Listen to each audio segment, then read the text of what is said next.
Chers amis trailers, bonjour. TPS Info continue les interviews des trailers qui se sont distingués sur l'UTMB. Après la Bertrand Collomb-Paton qui a accaparé la 9e place, une magnifique 9e place sur l'UTMB. Nous allons maintenant nous entretenir avec, on peut le dire, un trailer de premier plan. Il s'est révélé véritablement en 2013. Il a confirmé donc les espoirs placés en lui en 2013, cette année. Il s'agit de Rémi Bercher. Rémi Bercher qui a intégré d'ailleurs en début d'année, il me semble, le team Scott Outlaw Lancer. Tout de suite, Rémi, est-ce que tu peux te présenter, parce que tu es d'accord avec moi, hein, on te connaît quand même relativement mal, maintenant un peu plus grâce à cette superbe 5e place, je précise bien 5e place sur la TDS, qui faisait 118 km pour 7200 mètres de dénivelé. Et ben oui, donc je m'appelle Rémi Bercher, j'ai 28 ans, j'ai commencé vraiment à courir j'ai fait mon premier trail il y a 5 ans, en 2009. C'était pour découvrir un petit peu le milieu de la course à pied. Avant, je faisais pas du tout de sport. Moi, je faisais plus du ski freeride. Je fais beaucoup de photos, de vidéos avec mon frère. Et, un skieur quand même de talent quand même. Hein. Ouais, disons sans qu'on tout de se suite fait, ta modestie. on ta se modestie fait plaisir. En souffrir, mais je le dis. Hein. Ah, ouais. On se fait plaisir et du coup voilà, donc au début la course à pied c'était pour moi en fait un moyen de préparer mon hiver pour être en forme dès le début de saison et puis en fin de compte ça m'a bien plu, donc la tendance s'est clairement inversée et finalement je passe presque plus de temps à courir maintenant qu'à skier. Je me suis mis au ski alpinisme et voilà, donc c'est vraiment un plaisir de faire tout ça. En plus, j'ai un métier, et je ne m'en cache pas, qui me le permet complètement. Donc, je suis professeur de musique en collège à Bourg-Saint-Maurice. Je te le fais pas dire. Donc, ça me permet de m'entraîner très facilement tous les jours. Je n'ai pas les contraintes que d'autres coureurs peuvent avoir en termes d'horaire. Donc voilà, je passe beaucoup de temps sur les sentiers, je fais beaucoup de ski d'alpinisme hiver, de course à pied, de vélo de route. J'essaie de toucher un petit peu tout et puis mon maître mot c'est surtout le plaisir et en profiter un maximum. D'accord. Rémi, je ne me souviens plus si tu l'as dit ou pas, mais tu es originaire de Beauzelle, hein, du Val-Vanoise. Voilà. Par contre, tu vis maintenant au cœur du berceau tarin, à M. Donc exactement ça. Hein, je suis M1, voilà, j'ai grandi à Beauzelle, j'ai passé mon enfance avec mes parents à Beauzelle et je me suis installé, ça fait maintenant 1 an, à M. Et c'est tout aussi joli. C'est tout aussi joli. Il y a des très belles montagnes de chaque côté de la vallée, avec le Beaufortin d'un côté et la Vanoise de l'autre. Et ouais, ça fait un sacré beau terrain de jeu. Tout à fait. Hein, donc un terrain pure souche. Rémi, alors tu es d'accord avec moi, tu t'es véritablement révélé en 2013. On peut le dire, hein, tu as fait quand même de super prestations en 2013. Hein. Ouais, alors oui, c'est vrai que... Avec notamment symbolisé par ta magnifique victoire à l'escarmouche de 50 km du Trail des Glières. Ouais, voilà, en fait, je pense que ça fait vraiment 3 ans que je m'entraîne correctement et encore plus les 2 dernières années où j'ai augmenté vraiment les heures d'entraînement, les dénivelés et le nombre de kilomètres de course. Et je pense aussi qu'il y a quelque chose qui a joué, c'est qu'à partir c'était en mai, du trail du Salève, j'ai pris conscience qu'en fin de compte, j'arrivais à tenir des allures qui étaient relativement proches des premiers, puisque j'avais fait la course avec Pascal Giguet, Alexandre Ayetine, et puis il y avait Diego Pazo, je crois. J'avais terminé 4e, et à la sortie de cette course, je m'étais dit, tiens, peut-être qu'en fin de compte, je suis pas trop mal. Donc j'ai poussé un petit peu et après, tout au fur et à mesure de la saison, c'est vrai que c'est plutôt bien passé. J'ai réussi à faire un podium sur le TGV, l'X-Trail et puis j'ai fini par gagner le Trail des Glières, l'escarmouche. Un petit peu à ma grande surprise, j'étais parti en me disant je devrais réussir à rentrer dans les 5 premiers. Et puis cette année, du coup, je suis parti un petit peu plus confiant et puis avec des ambitions un petit peu plus grandes, ce qui est normal, je pense. Et donc, pareil, j'ai eu la chance de gagner une course qui est pour moi toujours un grand plaisir, une grande satisfaction. C'était l'Ultra Tour du Maule à Marigné, qui est une devant très Yann belle course. Curien, Devant Yann Curien, Paris, hein, et au FAC. Ouais. Et donc voilà, donc, maintenant c'est vrai que bon, je sais très bien que je suis encore à des années-lumière des très très forts qui animent vraiment les têtes de course, comme de toute façon le montre mon temps et le retard que j'ai sur Xavier Thévenard. J'ai plus de 2 heures de retard sur la TDS, donc je sais très bien que j'ai encore un max de... 7, hein, il me semble. Ouais, voilà, ouais. Donc j'ai encore énormément de travail à fournir pour arriver à jouer vraiment devant, mais c'est déjà une très très grande satisfaction d'en être à ce niveau-là. D'accord. Et donc tu fais partie, juste avant d'aborder la TDS, dernière question, tu fais partie du team Scott Odlo, qui vraiment regorge d'étoiles, hein, de grandes figures du trail. Qu'est-ce que ça t'apporte, ce team donc, qui est managé par Pascal Giguet? Justement, j'ai vu, hein, que tu as fait une série de courses avec justement Pascal. Hein, tu disais au Salève, hein, il fait 2, je crois. Hein, toi, tu fais 4. Il gagne au Salève. Qu'est-ce que je raconte? Ouais, il gagne au Salève devant d'ailleurs Alexandre. C'est ça. Devant Alexandre, en battant d'ailleurs le record de l'épreuve. Et au Glaisin cette année, tu termines, je crois, juste derrière lui. C'est ça, ouais, je fais 3e et il fait 2e, derrière Julien Couder. Le team, qu'est-ce qui ça a été véritablement un nouveau point de départ là? Ah oui, bah, complètement. Ah oui, complètement un nouveau point de départ. Déjà, c'est un vrai soutien parce que Pascal, c'est quand même un sacré monsieur du trail. Quand j'ai commencé à discuter avec lui, j'étais très honoré parce qu'il a un palmarès long comme le bras, il a quasiment tout gagné, c'est assez incroyable. Puis il reste très très humble et il rigole toujours de ses résultats en disant que c'est un sanglier et que de toute façon la course à pied c'est juste un plaisir. Donc c'est aussi une aide, tout simplement une aide matérielle, hein. Ça nous apporte vraiment tout le top. À chaque fois qu'on a besoin de quelque chose, on nous le fournit. Donc c'est toute une structure qui fait qu'en fin de compte on est dans de très très bonnes conditions, très très bonnes dispositions pour bien figurer sur les courses. D'accord. Il y a des regroupements. Alors on a fait un regroupement pendant la Maxi Race qui s'est passée, donc c'était le 31 mai, je crois, fin mai, quelque chose comme ça. On s'est retrouvés tous ceux du team, donc on était beaucoup. Il y avait David Pasquot qui était venu exprès de Bretagne, il y avait Arnaud Bonin, Céline Lafaille, Adrien Michaud, Alain Gillet, Pascal, moi et Alexis Sevenec qui est spécialisé dans les courses un peu plus verticales, les trucs où il faut être fort, puissant. Et donc on s'est tous retrouvés là, c'était la première fois qu'on se retrouvait et on a vraiment passé un très très bon moment.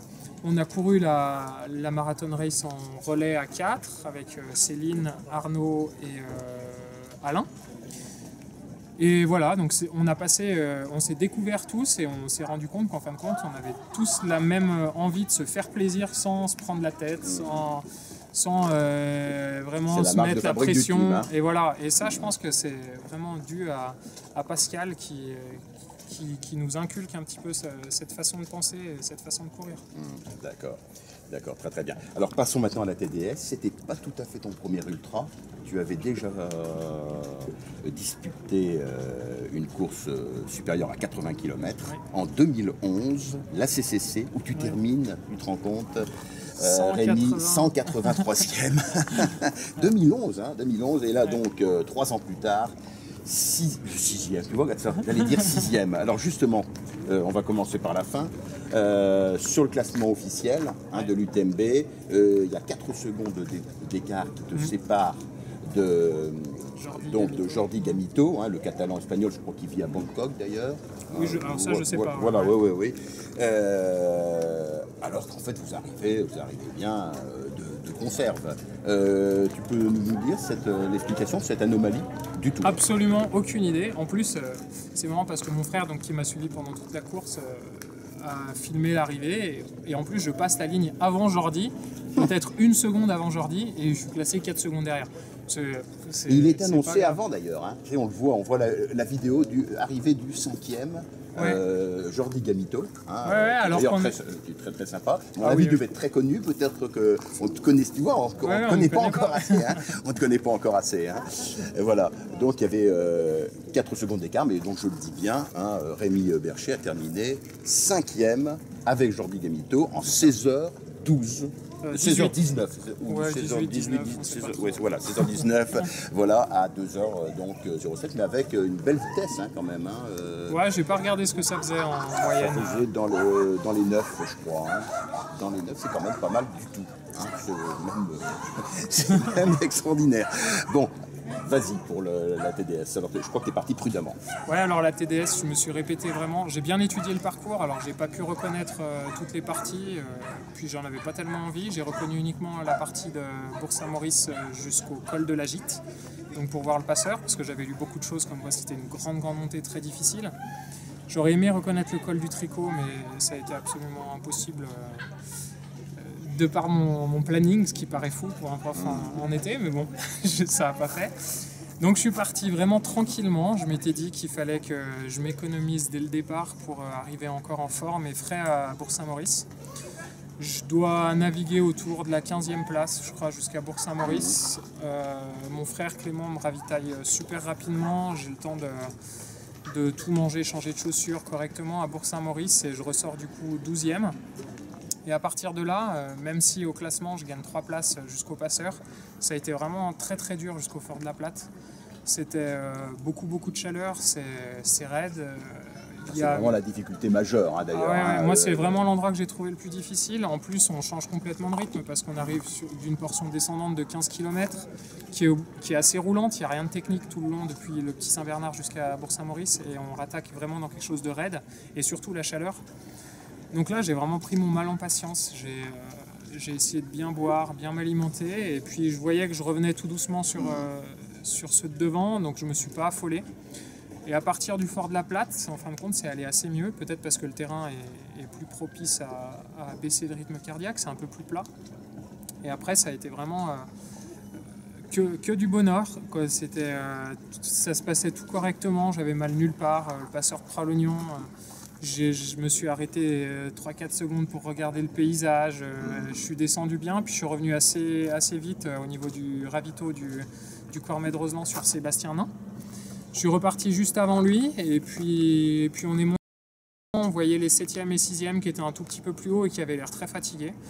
Donc on s'est dit qu'il fallait pas s'affoler, qu'il fallait qu'on monte tranquillement et que de toute façon on allait rentrer sur eux. C'est ce que ça a fait, moi je suis rentré sur eux juste avant la Gite. Donc au niveau de la Gite, j'étais 6e.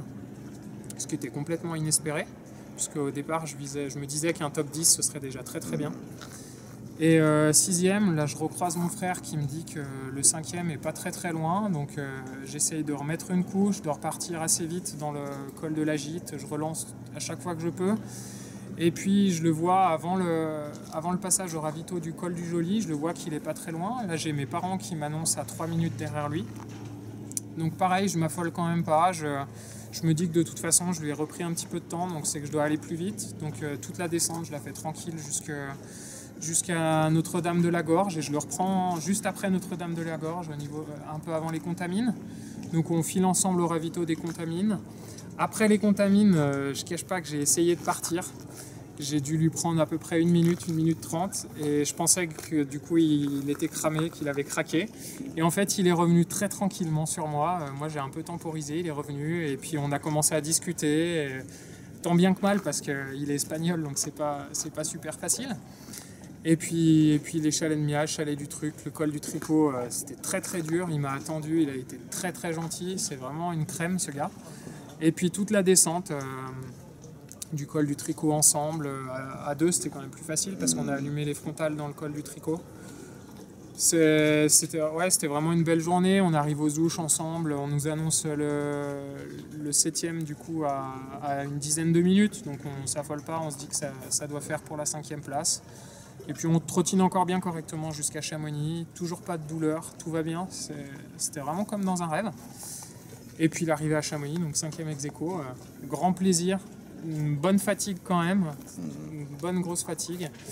Et puis voilà, une très belle journée en montagne avec toute la famille. Et puis Jordi à la fin, c'était vraiment appréciable. D'accord, tu vas en très refaire. satisfait. L'UTMB l'an prochain? Non, pas l'UTMB, je pense que je suis encore trop juste au niveau des distances. Je pense repartir sur la TDS pour essayer de faire un petit peu mieux parce que je sais du coup où j'ai perdu du temps. J'ai bien regardé mes temps de passage par rapport à Xavier Thévenard et je vois où il me met des valises, et notamment dans la montée au passeur. Je prends plus de 30 minutes. C'est là que ça joue, de toute façon, généralement la TDS.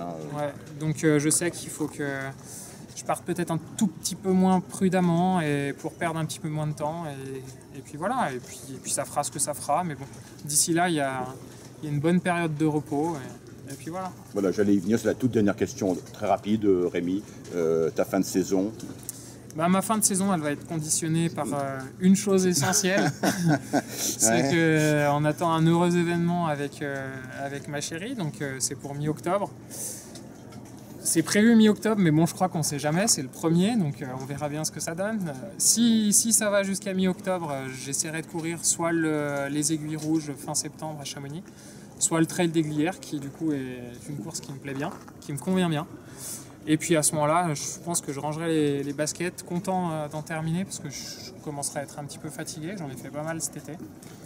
Et puis voilà, et puis comme ça j'aurai le temps de me ressourcer, de me reposer, de faire de la montagne vraiment tranquillement, et puis pour attaquer la prochaine saison. Rémi, donc un grand merci d'avoir répondu aux questions de TPS Info. Merci beaucoup Rémi Bercher. Merci à vous. Je le précise, cinquième à la TDS. Merci beaucoup.